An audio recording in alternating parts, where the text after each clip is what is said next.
Gente, então, agora a gente vai ler a última parte, né, desse capítulo sobre Artemio Cruz e a segunda morte de Zapata. A reforma agrária propunha-se a destruir pela raiz e para sempre o injusto monopólio da terra para realizar um Estado social que garanta plenamente o direito natural que todo homem tem sobre a extensão de terra necessária para sua própria subsistência e a de sua família.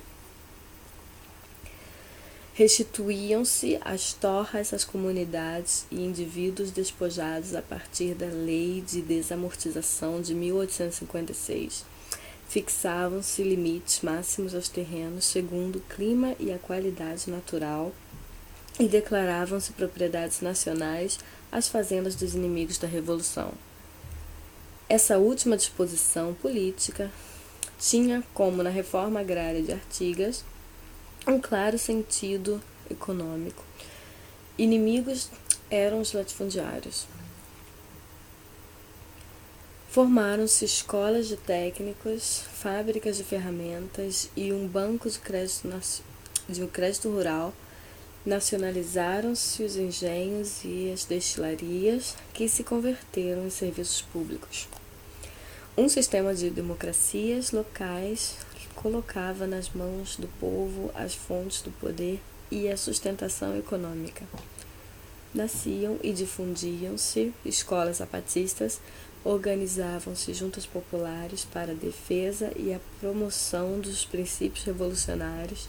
Uma democracia autêntica tomava forma. Os municípios eram unidades nucleares do governo e o povo elegia as autoridades, seus tribunais e sua polícia. Os chefes militares deviam submeter-se à vontade das populações civis organizadas. Não era a vontade dos burocratas e generais que impunham sistemas de produção e de vida. A revolução enlaçava-se com a tradição e operava de conformidade com o costume e os usos de cada povoado. Ou seja, que se determinado povoado pretende um sistema comunal, assim será feito. E se outro povoado deseja o fracionamento da terra para reconhecer a sua pequena propriedade, assim se fará. Na primavera de 1915, todos os campos de Morelos já estavam sendo cultivados, principalmente com milho e outros alimentos. A cidade do México padecia, enquanto isso, por falta de alimentos, a iminente ameaça de fome. Venustiano Carranza tinha conquistado a presidência e editou, por sua vez, uma reforma agrária, porém seus chefes não demoraram em apoderar-se desse benefício. Em 1916, se lançaram sobre Cuernavaca, capital de Morelos, e as demais comarcas zapatistas. As culturas que voltaram a dar fruto, os minerais, as peles e algumas maquinarias foram um espólio excelente para os oficiais que avançavam queimando tudo por onde passavam e proclamando, ao mesmo tempo, uma obra de reconstrução e progresso. Em 1919, um estratagema e uma traição terminaram com a vida de Emiliano Zapata. 1000 homens emboscados descarregaram os fuzis sobre seu corpo. Morreu com a mesma idade de Che Guevara. Sobreviveu-lhe a lenda. O cavalo alazão que galopava só rumo ao sul pelas montanhas. Porém, não só a lenda, Morelos inteira se dispôs a consumar a obra do reformador, vingar o sangue do mártir e seguir o exemplo do herói. E o país inteiro lhe fez eco. Passou o tempo e com a presidência de Lázaro Cárdenas, entre 1984 e 1940, as tradições zapatistas recobravam vida e vigor através da colocação em prática por todo o México da reforma agrária. Expropriaram-se, sobretudo, sob seu período de governo, 67 milhões de hectares em poder de empresas estrangeiras ou nacionais e os camponeses receberam, além da terra, créditos, educação e meios de organização para o trabalho. A economia e a população do país tinham começado seu acelerado ascenso. Multiplicou-se a produção agrícola enquanto o país inteiro modernizava-se e industrializava-se. Cresceram as cidades e ampliou-se em extensão e em profundidade o mercado de consumo.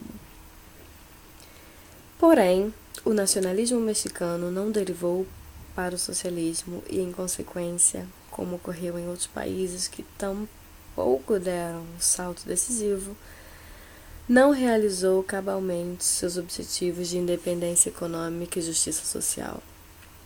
1 milhão de mortos tinha tributado seu sangue nos longos anos de revolução e guerra a um Huitzilopochtli mais cruel, duro e insaciável do que aquele adorado por nossos antepassados, o desenvolvimento capitalista do México, nas condições impostas pela subordinação ao imperialismo. Diversos estudiosos investigaram os sinais de deteriorização das velhas bandeiras. Edmundo Flores afirma numa publicação oficial que atualmente 60% da população total do México tem uma renda menos de $120 por ano e passa fome. 8 milhões de mexicanos não consomem outra coisa além de feijão, tortas de milho e pimenta. O sistema não revela suas profundas contradições somente quando caem 500 estudantes mortos na matança de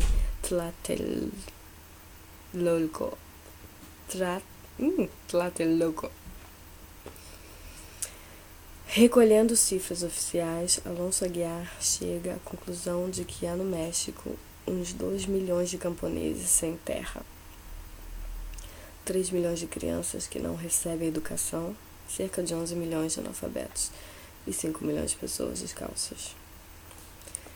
A propriedade coletiva dos ejidatarios pulveriza-se continuamente com a multiplicação de minifúndios que se autofragmentam. Surgiu um latifundismo de novo cunho e uma nova burguesia agrícola dedicada à agricultura comercial em grande escala. Os donos de terra e os intermediários nacionais que conquistaram uma posição dominante, driblando o texto e o espírito das leis, são, por sua vez, dominados e no livro recente são incluídos nos termos and Company, da empresa Anderson Clayton. No mesmo livro, o filho de Lázaro Cárdenas diz que os latifúndios simulados constituíram-se nas terras de melhor qualidade, nas mais produtivas. Claro. O romancista Carlos Fuentes reconstruiu a partir da agonia da vida de uma capitão. Que erro de digitação.